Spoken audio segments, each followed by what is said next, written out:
Hi friends, welcome to అనగనగా కథలు. ఈరోజు చెప్పే కథను చూడండి. నచ్చితే లైక్ చేయండి, షేర్ చేయండి, కామెంట్ చేయండి. సబ్స్క్రైబ్ చేసుకోకపోతే ప్లీజ్ సబ్స్క్రైబ్ చేయండి. అలాగే నోటిఫికేషన్ కోసం పక్కనే ఉన్న బెల్ ఐకాన్ ప్రెస్ చేయండి. ఇక కథలోకి వెళదాం. అనగనగా చంద్రాపురం అనే గ్రామానికి చెందిన గోపి చాలా తెలివిగలవాడు. వాళ్ళ ముత్తాతలది ఈ ఊరు కాదు, హనుమంతపురము. అయితే వీళ్ళ ముత్తాత ఆ కాలం నాడే ఈ ఊరు వలస వచ్చేశాడు. ఆ తరువాత ఒక 2 తరాల వాళ్ళకి ఆ ఊరితో రాకపోకలు ఉండేవి, కానీ రాను రాను ఆ ఊరితో సత్సంబంధాలు తగ్గిపోయాయి. అందువలన గోపీకి హనుమంతపురంలో బంధువులు ఉండేవారనే తెలుసు, కానీ ఎవరో తెలియదు. ఒకరోజు గోపి ఆ ఊరి మీదుగా వెళుతూ, ఈ ఊరు మా ముత్తాతది కదా, వాళ్ళ అన్నాదమ్ముళ్ళ పిల్లలు కూడా ఇక్కడే ఉండుంటారు.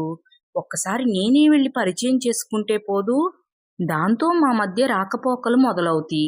అదేదో నా నుంచే మొదలు పెడితే పోలా అని అనుకుని వాళ్ళ వారసుల గురించి అందరినీ అడుగుతూ ఎలాగైతేనేం ఆ ఇంటి చిరునామాను తెలుసుకున్నాడు గోపి. గోపి ముత్తాతల వంశం వారు ఎవరో కాదు, ఆ ఊరికి చెందిన హనుమంతు.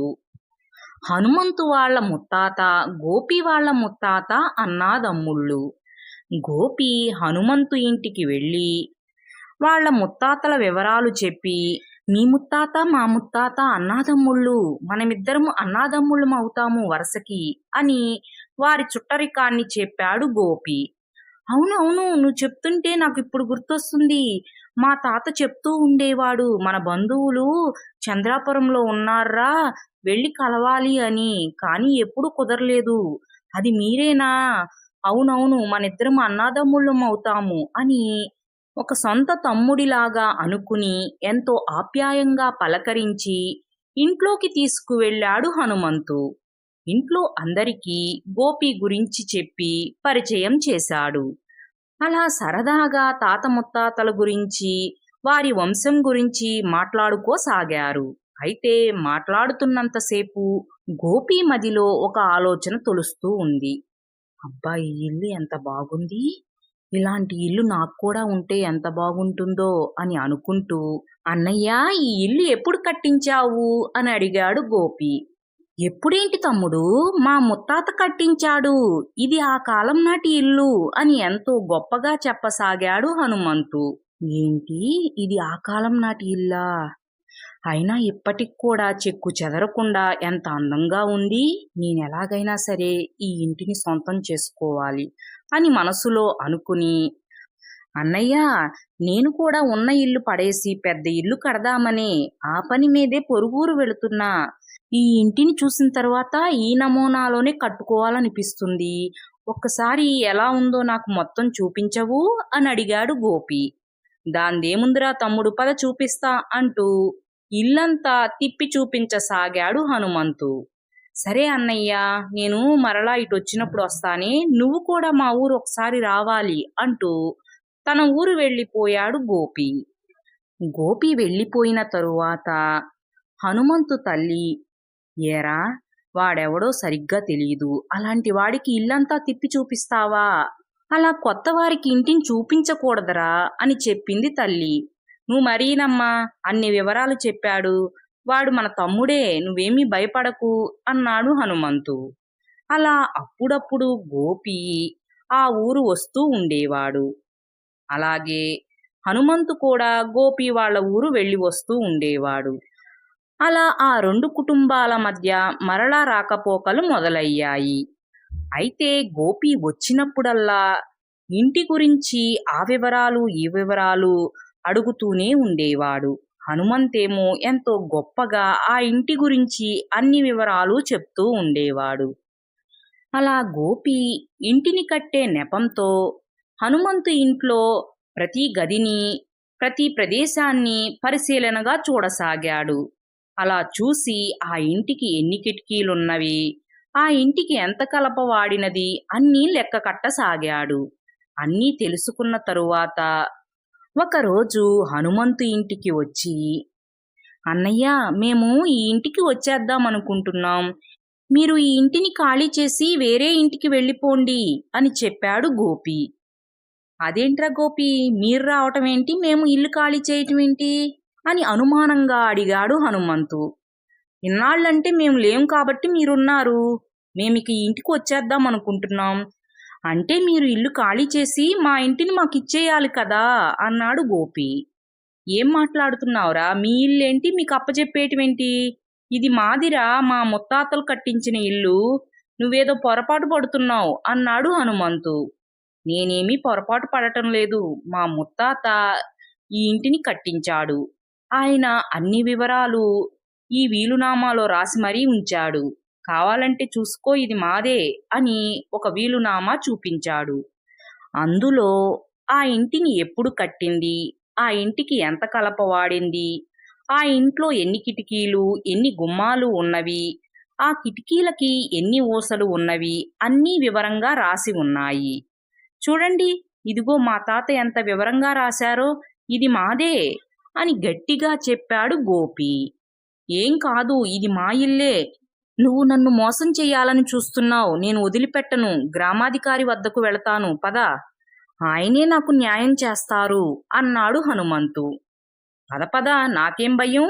ఇది నా ఇల్లే అని చెప్పే పత్రాలన్నీ నా దగ్గరే ఉన్నాయి. ఇంకెందుకు భయం, పద, ఆయనే న్యాయం చెప్తారు అంటూ గ్రామాధికారి వద్దకు వెళ్లారు హనుమంతు, గోపి.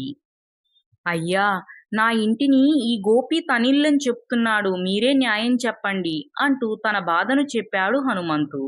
ఏంటి గోపి, ఇది నిజమేనా అని అడిగారు గ్రామాధికారి గారు. అవును గ్రామాధికారి గారు, అది నా ఇల్లు. కావాలంటే ఆ ఇల్లు నాది అని చెప్పే పత్రాలు నా దగ్గర ఉన్నవి, చూడండి అంటూ తన దగ్గర ఉన్న పత్రాలను గ్రామాధికారి గారికి చూపించాడు. వాటిని పరిశీలించిన తరువాత, హనుమంతు, ఈ పత్రాలను చూస్తుంటే ఇల్లు గోపీదే అనిపిస్తుంది అన్నారు గ్రామాధికారి గారు. అయ్యా, మీరే అలా అంటే ఎలా? మీకు తెలుసు కదా ఆ ఇల్లు నాదే అని. మీరే న్యాయం చెయ్యాలి అంటూ బాధపడసాగాడు హనుమంతు. అయ్యా గ్రామాధికారి గారు, మా అన్నయ్య ఇల్లు తనదే అంటున్నాడు కదా. అయితే ఆ ఇంట్లో ఎంత కలపుందో, ఆ ఇంటికి ఎన్ని కిటికీలున్నవో, ఆ కిటికీలకి ఎన్ని ఊసలున్నవో, ఎలాంటి కలప వాడారో అన్నీ వివరంగా చెప్పమనండి అన్నాడు గోపి. ఏం హనుమంతు, చెప్పగలవా అని అడిగారు గ్రామాధికారి గారు. అయ్యా, అలా ఎలా చెప్పగలను, నేనెప్పుడూ వాటిని లెక్కబెట్టలేదు అన్నాడు హనుమంతు. అది ఆయన ఇల్లు కాదు కాబట్టి ఆయనకు తెలియదు గ్రామాధికారి గారు. కానీ మా ముత్తాత ఎంతో కష్టపడి కట్టించారు కాబట్టి ఇంటికి సంబంధించిన ప్రతిదీ వీలునామాలో రాసుకున్నారు. కావాలంటే ఈ పత్రాలలో ఉన్నట్లే ఆ ఇంట్లో అన్నీ ఉన్నాయో లేదో మీరే చూసి న్యాయం చెప్పండి అన్నాడు గోపి. సరే పదండి అంటూ హనుమంతు ఇంటికి వచ్చారు గ్రామాధికారి గారు. వచ్చి పత్రంలో ఉన్నట్టే ఆ ఇంట్లో అన్నీ ఉన్నాయా లేదా, లెక్కలు సరిపోయాయా లేవా అని అన్నిటినీ లెక్క పెట్టి చూశారు గ్రామాధికారి గారు. పత్రంలో ఉన్నట్లుగానే ఆ ఇంట్లో ప్రతిదీ అలాగే ఉంది. హనుమంతు, నేనేమీ చెయ్యలేను. ఈ ఇల్లు గోపీదే. నీ ఇల్లు అని చెప్పే ఒక ఆధారం ఏదైనా చూపించు, అప్పుడు ఇది నీదే అని చెప్తాను అన్నారు గ్రామాధికారి గారు. ఆధారం అంటే నా దగ్గర ఏమీ లేవే అని ఆలోచించసాగాడు హనుమంతు. నువ్వు ఆధారాలేమీ చూపించలేకపోతున్నావు కాబట్టి ఈ ఇల్లు గోపీదే. ఇక నువ్వు ఖాళీ చేసేసి ఈ ఇంటిని గోపీకి అప్పజెప్పు అన్నారు గ్రామాధికారి గారు.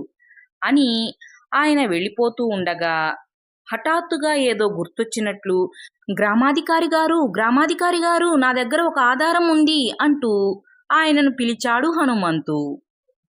ఏమిటి ఆ ఆధారం అని అడిగారు గ్రామాధికారి గారు. విలువైన వస్తువులు, నగలు, ఆభరణాలు, డబ్బులు ఇవన్నీ దాచుకోవడానికి ఒక రహస్య ప్రదేశం ఈ ఇంట్లో ఉంది. అది ఉందా లేదా, ఉంటే ఎక్కడ ఉందో గోపిని చెప్పమనండి. తను గనక సరిగ్గా అది ఎక్కడ ఉందో చూపిస్తే ఈ ఇల్లు తనదే అని చెప్పి తనకు అప్పచెప్పి నేను వెళ్ళిపోతాను అని చెప్పాడు హనుమంతు. ఏం గోపి, నువ్వు చూపించగలవా అది చూపిస్తే ఈ ఇల్లు నీదే అవుతుంది అన్నారు గ్రామాధికారి గారు. అలాంటి రహస్య ప్రదేశం ఉంటే నాకు ఇల్లంతా చూపించిన రోజే అది కూడా చూపించేవాడు. అసలే మా అన్నకు ఎచ్చులెక్కువ. చూపించలేదంటే అలాంటి ప్రదేశం ఏమీ ఈ ఇంట్లో లేదు. కావాలనే నన్ను తికమక పెట్టడం కోసం ఇప్పటికిప్పుడు కదల్లాడు మా అన్న. ఈ ఇంట్లో అలాంటి ప్రదేశం ఎక్కడా లేదు. అవును, ఖచ్చితంగా లేదు అని మనసులో అనుకుని, ఈ ఇంట్లో అలాంటి రహస్య ప్రదేశాలు ఏమీ లేవు కాబట్టే మా తాత పత్రంలో రాయలేదు అని చెప్పాడు గోపి. నువ్వేమంటావు హనుమంతు అని అడిగారు గ్రామాధికారి గారు. అయ్యా, ఈ ఇంట్లో రహస్య ప్రదేశం ఉంది, అది చూపిస్తాను రండి అంటూ లోపలికి తీసుకువెళ్ళి గోడ లోపలికి ఉన్న రహస్య ప్రదేశాన్ని చూపించాడు హనుమంతు. ఇప్పుడేమంటావు గోపి? మీ తాతే ఈ ఇల్లు కట్టించుంటే ఈ ప్రదేశం ఉన్నట్లు ఆ వీలునామాలో రాసేవాడుగా. అలా రాయలేదంటే మీ ముత్తాత ఈ ఇంటిని కట్టించలేదు. హనుమంతు వాళ్ళ ముత్తాతే కట్టించాడు.